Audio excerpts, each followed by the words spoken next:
Hey, you're listening to the Treehouse Storyteller. Meet me in the treehouse for God-shaped storytelling. Treehouse Storyteller is where we can come together as messy parents seeking Jesus together and raising kids to love him too. If you aren't scared of addressing cultural issues head on and finding a deeper understanding of the biblical worldview to share with your children, then you've come to the right place. I'm not afraid to be transparent and tell all of the juicy details. Our children are being chased by the world, and it is our job to be well equipped and know not only how to lead our flock, but successfully send our arrows out into the world one day to build the kingdom. So snuggle up by the fire or soak up the sunshine with those earbuds in and meet me in the treehouse for some biblical storytelling.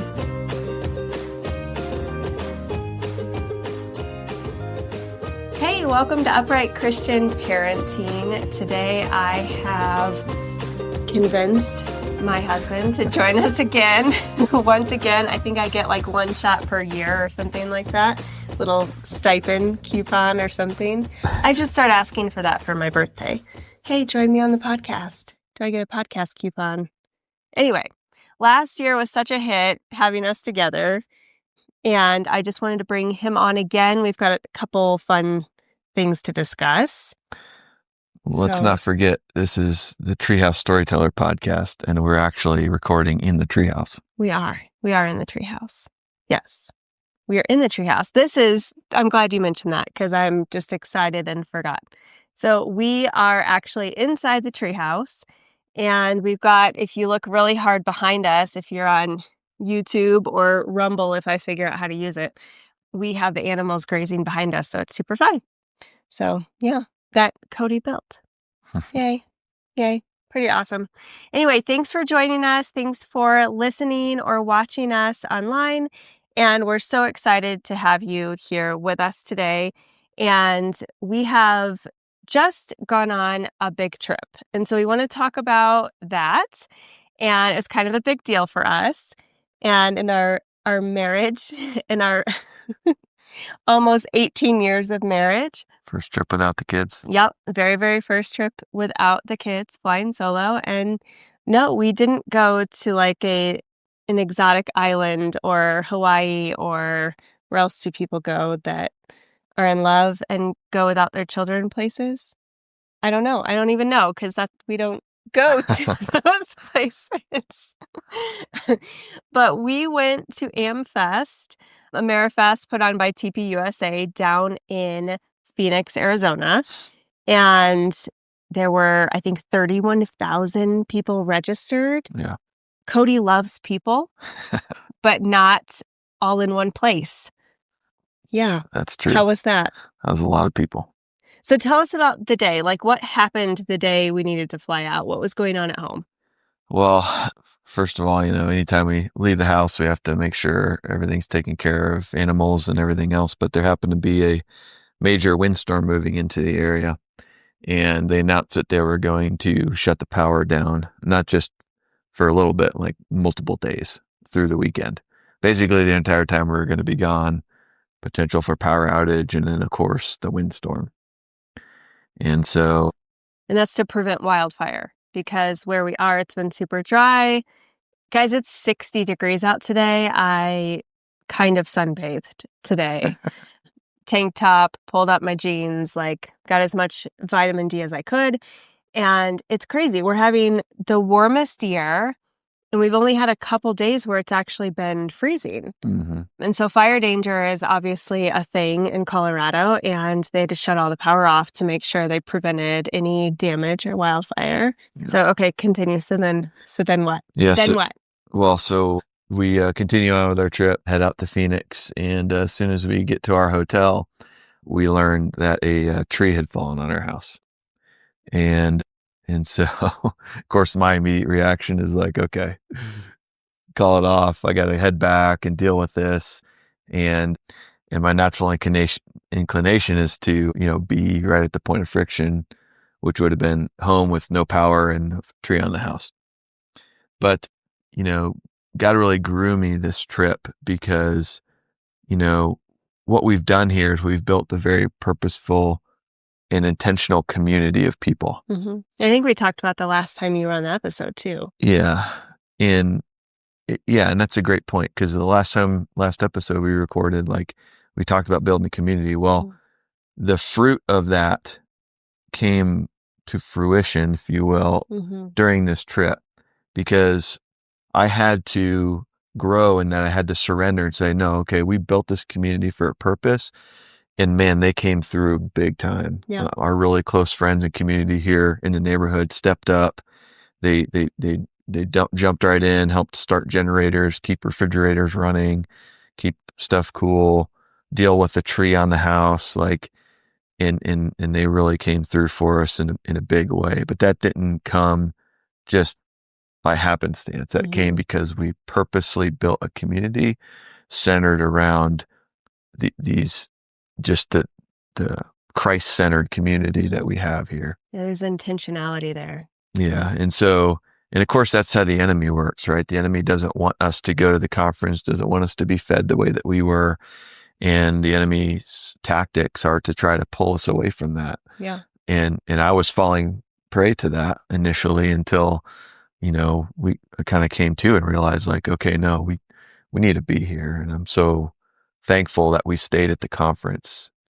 And so I'd love to get into kind of our evaluation of the conference itself, because you might have seen a lot of stuff out there in the media, and the way media portrays things interweb is not always how things actually went. Yeah. And so we wanted to provide at least our perspective initially. And I would say that what we say here, we might even be able to build on that, because we need time to process too, and pray and journal about what we experienced, and, try to carry that forward into this next year here as we step into 2026. Yeah. Well, you talked about the enemy trying to, steal our joy and our trip, but we saw the enemy's hand possibly in another way, like at the conference, and we saw some division. And I mean, it's no big news that the enemy tries to lie and deceive and destroy things that God has for good. And a conference at this magnitude with 31,000 people that are coming together, kind of all in like one fight for the nation, love God, love country. They're coming together to like root each other on and just, carry on Charlie Kirk's legacy and just join arms together. And the very first night we were there, we started to see some division and some disagreement, as I would kind of rather call it. And I think what we saw was, when you get that many people under one room together, I think Erica Kirk put it like having, a big Thanksgiving meal. You're going to have some disagreement under your household. And it really was like that. It was like a bunch of family members that, really there were a couple, maybe two main issues that were really disagreed on. And so we saw that, and we were a little nervous at first, because we started to see, gosh, like, oh, I don't want it to be like this. This is kind of scary and kind of hard and cold and, coming against each other. But, talk through, like, what were some of those problems? So, yeah, I mean, Israel is at the center of a lot of disagreements. Also, you see some really wild accusations about Charlie Kirk's assassination and some other things. Behind it. Yeah. Who was really behind it. And of course that causes some division. And so there was some legitimate, division going on in the movement. But overall, I would say that there was this message of unity. And we have to remember that unity doesn't mean uniformity. And so we can be divided around some peripheral topics, but as long as we're unified around what might be called first principles, or biblically we might call that primary doctrine, that's what matters. And that's why I loved Lucas's message during the faith night, actually, I thought was really neat because you mentioned how Erica talked about it almost like family. Like, we're going to have family disagreements and squabbles. But he came, and instead of standing in front of us, it was very symbolic because he brought a table and set the table out front and sat at the table and cracked open his Bible and said, okay, we're going to have a talk, almost like a family would have a talk around a dinner table. And let's talk about this, but let's first agree that there's very important things that we're unified around and name those things. And those from a Christian worldview are primary doctrine. Yeah. Like, those are closed-handed issues. Yeah. But then there might be open-handed issues, which are secondary issues that we can discuss openly and have debate on. Like, we can openly poke fun at charismatics versus reformed and all those things, but at the same time, we're unified. Yeah. And it actually reminds me of Acts 15. And it's the story of Paul and Barnabas. And so they're taking the gospel to all nations and literally, on their missionary journeys, and they have a little disagreement. And they had the council in Jerusalem, but there's a certain point where Paul and Barnabas separate. And Barnabas agreed and wanted to, Paul actually said, let's go back. And again, I'm in Acts 15, starting at verse 36. Let's go back and visit each city where we previously preached the word of the Lord to see how the new believers are doing. And Barnabas agreed and wanted to take along John Mark. Well, Paul disagreed strongly since John Mark had deserted them and had not continued with them in their work. So their disagreement was so sharp that they separated. And Barnabas took John Mark with him and sailed to Cyprus, and Paul chose Silas. And as he left, the believers entrusted him to the Lord's gracious care, and he traveled through Syria and Cilicia and strengthening the churches there. So they had a sharp disagreement, but they were aligned in mission. Yeah. Okay. And so I think that actually shows strength in the movement, because ultimately, what's the movement centered around? And to me, I think about, like, the movement is centered around, okay, there's objective truth. Evil exists. The Christianity needs to have a voice in the public square. And that we need to raise up the next generation. Yeah. And I think that this movement is centered around those truths, and that's missional focus. We might have disagreements, but we can have unity still in the faith. Yeah. It doesn't require uniformity across the board. Yeah. No, that's really good. I think about, like, when we're cooking steak or maybe chicken, and we have two completely different ways that sometimes we prepare it, but we're very unified in eating the steak or eating the chicken.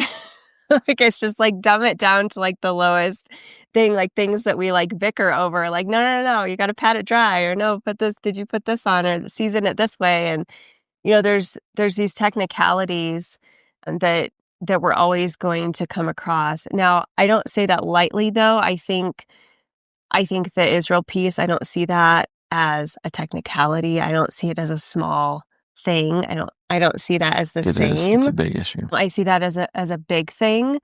And I personally am convicted if you are a believer, you need to be pro-Israel. I mean, it's just, we don't have to agree with everything they do, just like we don't agree with everything that our leaders here do, but we still have to support them. We're called to pray for them and stand firm with Israel. So I think of Romans 11 for guidance on that. But that's a complicated topic, and from a theology perspective, there's a lot there. Yeah. And Steve Deese, they did a great job on that. If viewers want to go view that.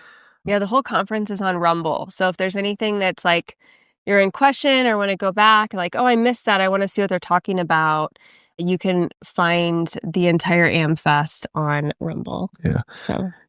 Yeah, and I would leave, those guys are so well read in that. I don't want to speak to it just because I don't feel equipped to be able to convey that to this audience. But I think that's why they had these discussions there, roundtables, if you will, with those types of individuals that are very well read in that area, and we're able to articulate, okay, how should we be viewing the Israel scenario as Christians, and what's our stance? Yeah. But real quick before we leave this topic, like, I want to say that this conference with 31,000 people there, or 30,000 people, or however many it was, is that the Christian worldview was the center.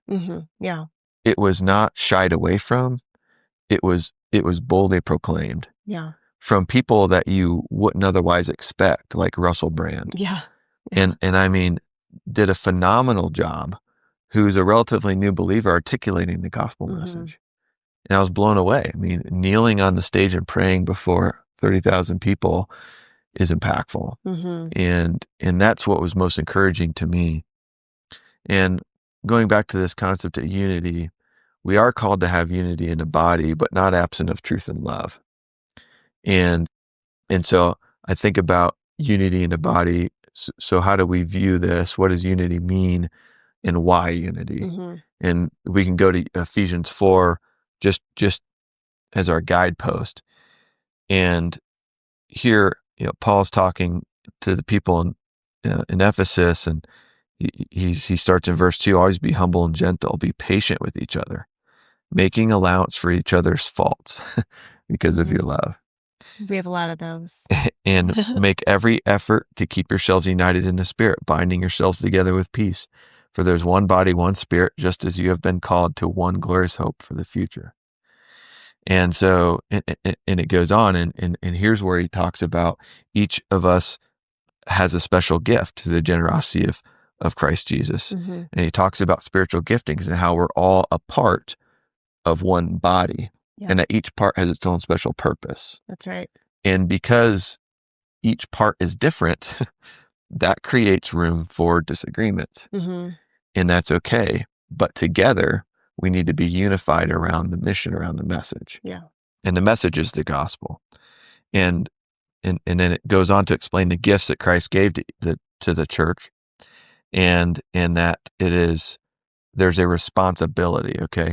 So the other message that was laced throughout, and J.D. Vance really drove this point home kind of at the ending message, was that the personal responsibility. So God gives us these gifts, and he gives the church these gifts, but then it's our responsibility to equip God's people to do his work, to build up the church. So we have a responsibility there, and the body, to build up the church, the body of Christ. And this will continue, get this, until we come to such unity in our faith and knowledge of God's Son that we will be mature in the Lord. Yeah. Measuring up to the full and complete standard of Christ. And that we will no longer be immature like children. Okay. And when we're immature in our faith, we don't understand primary doctrine, we don't understand some of these close-handed issues, then what happens is here in verse 14, we see we won't be tossed and blown about by the wind of every new teaching. We won't be influenced when people try to trick us with lies so clever they sound like truth. Yeah. Okay. And so back to those. Well, our culture sees that more and more every single day. Read that line again. So we will not be influenced when people try to trick us with lies so clever they sound like truth. Yeah. Okay. And then it says, instead, we will speak the truth in love, growing in every way more and more like Christ, who is the head of his body, the church. He makes the whole body fit together perfectly as each part does its own special work. It helps the other parts grow so that the whole body is healthy and growing and full of love. And so back to what are the foundational roots in the mission, in the conservative movement, in the space of our Christian worldview. It's that there's truth, that there's the enemy, that the Christian worldview has to have a voice in the public square, and that ultimately we need to raise up this next generation. And I believe that Turning Point is doing just that. And so if you somehow were discouraged by what you're reading on the news or hearing about disunity or anything like that, I would argue that actually represents health in the movement. because we have a moral compass in that we're objective truth seekers. And in that, we're going to question things, right? We're going to want to know truth. And that's part of it, to have healthy disagreement. Again, unity, not uniformity. Well, and we saw that really brought home faith night when just speaker after speaker was incredible at, really bringing Jesus to the heart and the center of the event. And I think one thing that's also really important to note is that where else in the world can you get that many people under one roof that also disagree with each other, but no one hurt each other? No one chose violence. We just cheered or clapped or booed. Like, it's literally, we disagreed in a very appropriate manner and still respectful manner. And then we still went on to continue that mission that you were talking about together. Because why? And why is that? Why were they virtuous? Because they're rooted in something greater than just ideas. Right. Because what we believe is that truth matters and that this movement matters. And if the movement matters to you, there's going to be an emotion behind it. There's going to be, was it Adams that said that liberty, John Adams said liberty collapses without virtue, essentially. And it was another founding father that said that the Constitution is wholly inadequate for people that are not moral or religious. And that's what this represents, I believe. And so, but you're right, I think the faith night really brought things home. And if you can go back and watch any segment, I would say faith night. Yeah, definitely. For those with the Christian worldview is like an absolute must. Yeah, absolutely. And there's something there for all ages too, I believe. And we went and watched it back with our kids. I think almost all of it. I would say 90% of it you could watch easily with your kids and really benefit from it. The one point before we leave this, and you alluded to this just a second ago, is that with this great responsibility, with personal responsibility it takes for our Constitution to be lived out, it also requires great courage. And saying some of those hard things from a public pulpit, if you will, took courage. And some people decided that they were so convicted that they needed to say some hard things.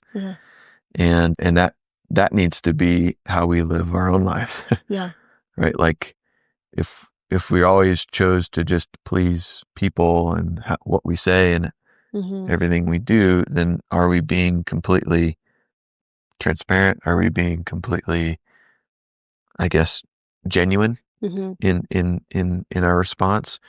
Are we being, I guess the word I'm looking for is like just transparent in how we interact with one another? If we're convicted against something that's being said.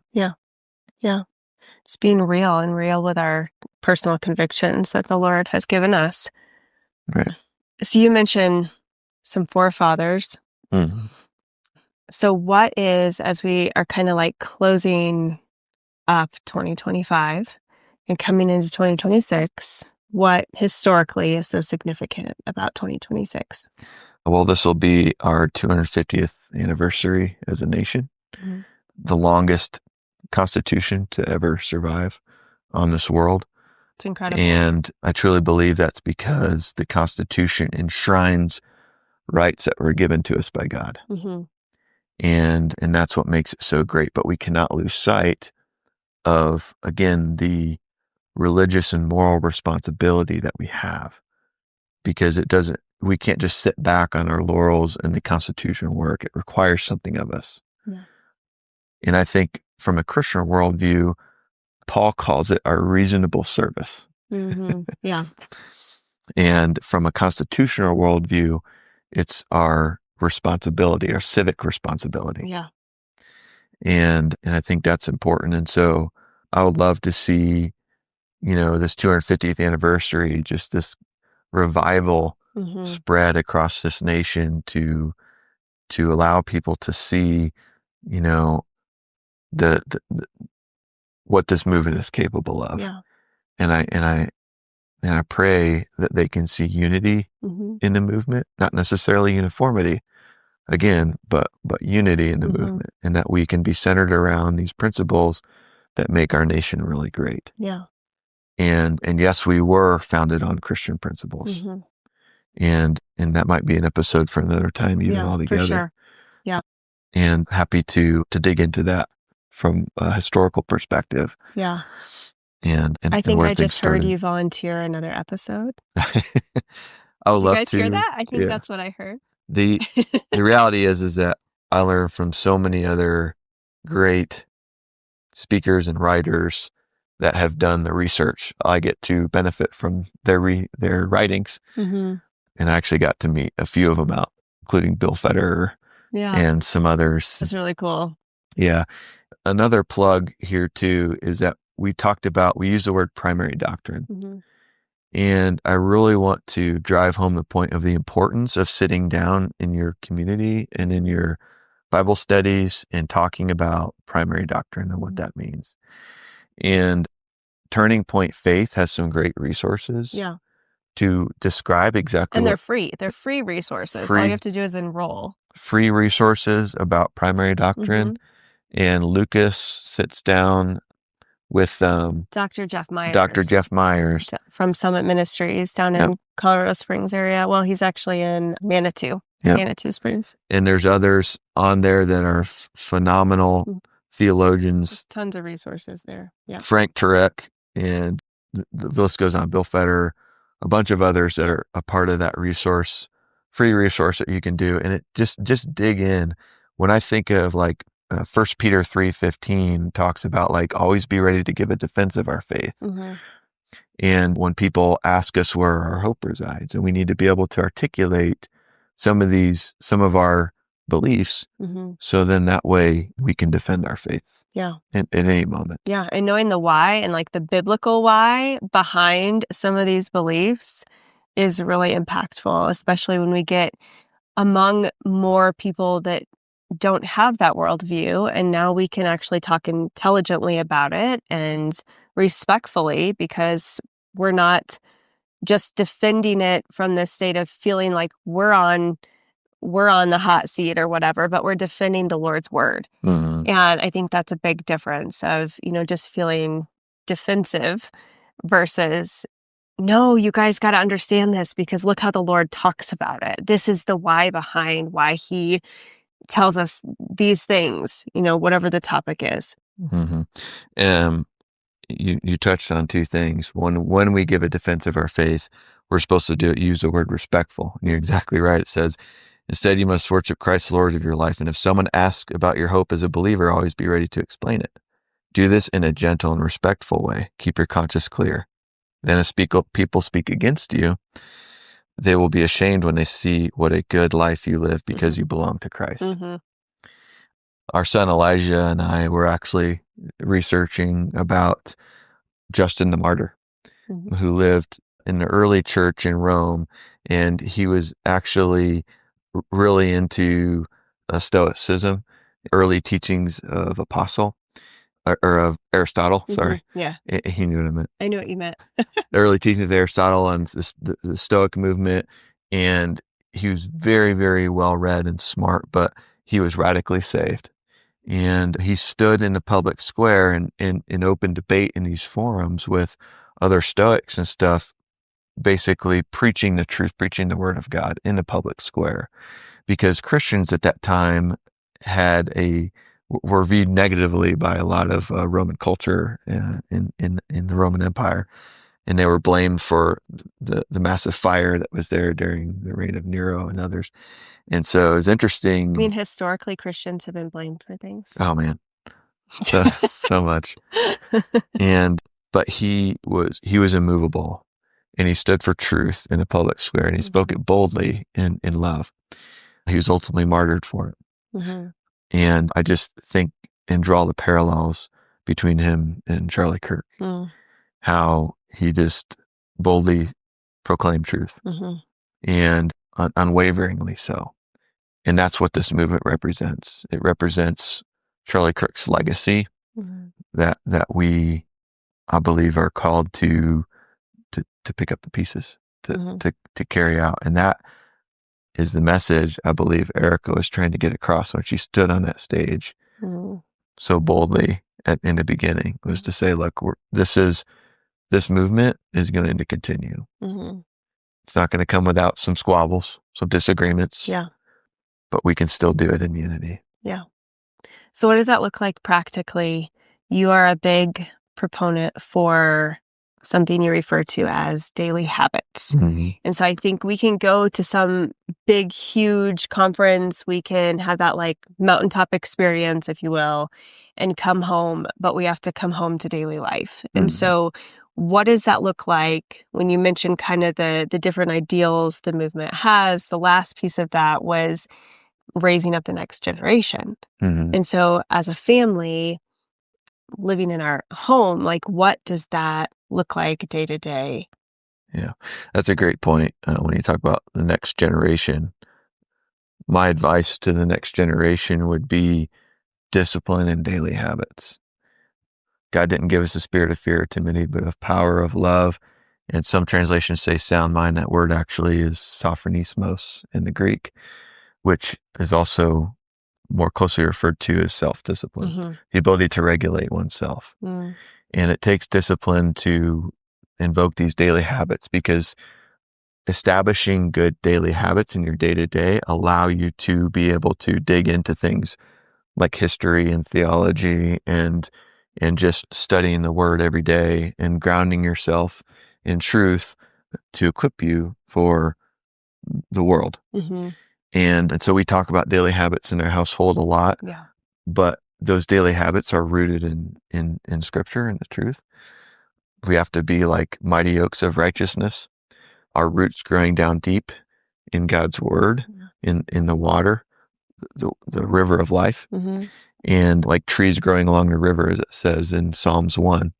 If you want to read Psalms 1 about that. But these daily habits look like, okay, having a schedule when you get up in the morning, sitting down and getting in the word immediately, prayer and meditation and journaling, which is something I'm trying to get better at, and not touching my mic, and rooting yourself in the word first and foremost, equipping yourself with the armor before you step out into the world. But then it's other daily habits like exercise and fitness and nutrition, and it's things like getting rooted in studies, sharpening yourself mentally, subjecting yourself to difficulty and doing hard things that will grow you. I want to interrupt you because I feel like, especially as a mom of 3, I need to kind of give a backstory here on this topic, because I have grown a lot in this area, or at least I would like to think I have. And you have taught me so much about daily habits. It's remarkable. But there is many, many years where, one, I felt like I'm too much of a free spirit to do the same thing every morning or every day. Like, no, that's boring. I'm not going to do that. I'm going to wake up and fly by the seat of my pants instead, because that's more fun and that's more exciting. And I live off of adrenaline and all of those things.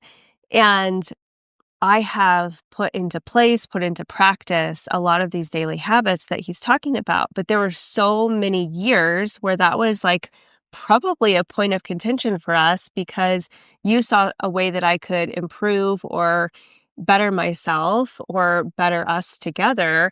And I didn't know how to do that. So that wasn't something, so like if young moms and with little kids are listening, like that is a hard season to try and perfect those things. But I mean, you literally are to give yourself grace in it. You do, because your kids are dictating so much of your schedule, especially when they're little and, now we're diaper changing or now they're hungry again. And it's just kind of all over the place. And unless you have a lot of hands-on help, or you both are at home full time with your kids, then it's not an easy situation. But as you mature together, I also think it's something that, had I known what I know now, I would have involved my kids in some of those things with me better. And once we started homeschooling, that's where that really started to help. wrap my head around that, because it wasn't something that I couldn't just go, well, I'll wait till they go to school to work out, or I'll wait till they do this. It was, oh, you're here. We're all here. We're doing it. We got to figure this out. And so you've got to figure out how to like cohabitate. Habit is in the word. Yeah. It's kind of, I just realized that.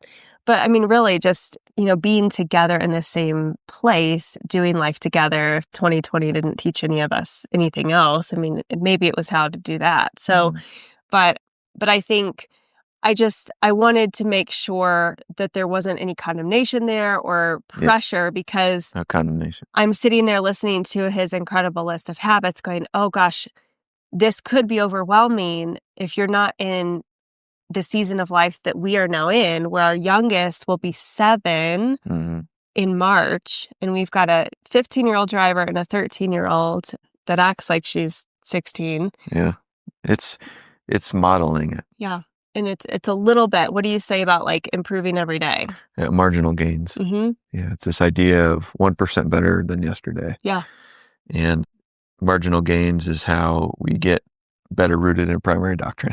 Yeah. It's how we get better rooted in those first truths and understanding that. And then it's even like, our fitness levels and our level of mental sharpness and acuity and all those things come from that. So that way we are equipped to do his work. Yeah. So that we can be good stewards with what we've been entrusted with. We've been entrusted with our bodies. We've been entrusted with our children, with our communities, with the people that are around us. And we need to be good stewards with what we've been I think about our with. giftings too. Like the Lord's given us our giftings, and, I struggle with headaches and migraines from time to time. And when I am suffering from something like that, then I literally am sitting there going, oh my goodness, I have a gifting that I'm wanting to use today and I can't use it. And when we are taking care of ourselves better, then we are healthier and we're getting through day by day a little bit easier and able to, really take on the giftings that the Lord has given us. I think that's part of stewarding it. We have to cultivate ourselves. That's right. And part of that is wisdom. And a lot of that, I think, is putting those habits in place. And I'm a big picture thinker. I'm a huge dreamer. And I don't go into the year, I don't go into New Year's with resolutions. I don't go, okay, I'm going to eat this way every day. I'm going to do these workouts every day. I don't do that. I personally am not saying that that's bad if that's what you do, but I have never really done that. I have instead gone into the year going, okay, this whole calendar year, I want to get this list of big things done. That's really like my big goals. I'm more of a goal planner. And where daily habits have really helped me there is knowing, okay, if I want to get all these goals done, the only way to do that is to infiltrate all of the daily habits throughout the day or throughout every day, so that I can be in a position where I'm more organized, where I feel better, where I have more energy, where I'm eating healthy, where I'm not sick. And then now I can achieve those big picture goals because I'm taking care of the day to day. Yeah. And one thing just for your audience too, is that we can't ignore rest. Yeah. That is an area I genuinely really struggle with. It's hard. Me too. We both do. And it's hard for us just to stop and rest. And that's why I'm looking forward to reading Charlie Kirk's new book about the Sabbath. Yeah. And Stop in the name of God. Stop in the name of God. Yep. And so I think that's an important part. Although, you can put the pressure on yourself. Don't. Yeah. When you start daily habits, it can be challenging. It does take discipline to stick with it. But once you're in that rhythm, it just becomes so easy and effortless. And you require that, you stop and rest, because it's often in the quiet moments that you hear from God. Think about all the stories in the Bible where they hear from God in the quiet moments, or they even hear from God when they're hiding. I think of the story of Gideon. Gideon was hiding in a cave, trying to hide from God. And an angel appeared to him and said, "Hey, mighty warrior, do you think he was referring to him as a mighty warrior because he's hiding in a cave. No. No, he's calling him to something. He's calling him where he should go. Yeah. And sometimes we don't feel equipped. We don't feel adequate. We feel inadequate to do a good works. But no, you're a mighty warrior. Stand up. You are equipped for this work. God has a plan for you. And he has a mission for you. It's like, and operate in that. And you may not feel like it. You might be hiding in a cave, but in that quiet moment, God's going to speak to you and pull you out of that. That's really good. So find solace, find quiet, find rest. Yeah. And I think scheduling that is important. I think really blocking out that time, because if you're like us, you'll just keep going. You won't stop unless it's intentionally placed on the calendar or talked about, like, hey, this day we're going to stop and do this thing. So that sometimes looks like family hikes for us, which isn't necessarily restful. But, just sitting, we've done lantern times, lantern nights, and just sitting together and like talking through things and having that more like intimate, intentional time, I think is kind of a pause. Yeah, the family Bible study we did the other day was really impactful for me. And, the kids said how much they appreciated that. But we went through Psalm 1 actually and was talking about the importance of having, being like the tree planted along a river where our roots are going into the river of life, and how we need to stay connected to the source. Abiding. Always. Yeah. And be abiding in his word always. And being connected to the source requires a daily habit of being in the word every day. Yeah. In order to stay connected to the source, that's what you have to do. And so that can be a daily habit in its own right. So, and that just came from time in the word together as a family. Well, and I think that's really important, circling back to what you read about how there's going to be lies that are, they look like truth. Yep. And the best way to know if something is true and to have that gift of discernment is by having that daily habit of spending time with the Lord. When I spend time with you, I know if something's inside of your character or outside of your character. Like, oh, that doesn't sound like him. That's not something he would do. And so when we spend that time with the Lord in his word and talking to him and listening to his voice, then we know who he is, what his character is. And when we see a lie, we go, that's not from the Lord. That's a lie. Yep. Otherwise, we'll be blown and tossed by the wind of every new teaching. Yeah, exactly. As the Bible says. So. That's awesome. That's really good. Well, I hope that this episode really encouraged you guys today, and make sure you go back and check out all of the AMFest videos because they're just amazing. Yep. Check out the free resources on Turning Point Faith around primary doctrine. Yep. Dig into those with your Bible study or your families. Yeah. And this is a really good time to grab the Wanderer's Guide on the Treehouse Storyteller.com. If you don't have one, it'd be a good way to start the new year and kind of dig into those habits with first spending time with the Lord every day. That's right. So that's a great resource. I don't even think I introduced you. Do I have to go back and introduce you? I don't know that I've ever forgotten to introduce a guest. No, you This is Hubby, my husband.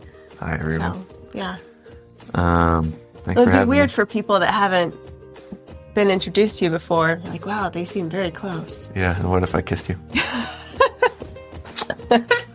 Love you. I love you too. Thanks for building this treehouse. No problem. Thanks for having me on the show. Yeah. And you're coming back. He said so. I totally heard I sure him will. say so. I would love to. All right. Have a great day, guys. See you later. If today's conversation stirred something in you, if you're craving a little more quiet, a little more presence, and a little more Jesus in the everyday, I want to invite you to grab the Wanderer's Field Guide. It's a 4-week journey of seeking, gathering, harvesting, and abiding in His presence. Just 1 page a day, 1 prayer at a time. It's not about perfection, it's about coming home to Him. You can order yours at thetreehousestoryteller.com. Wait, before you go, don't forget to hit that subscribe button.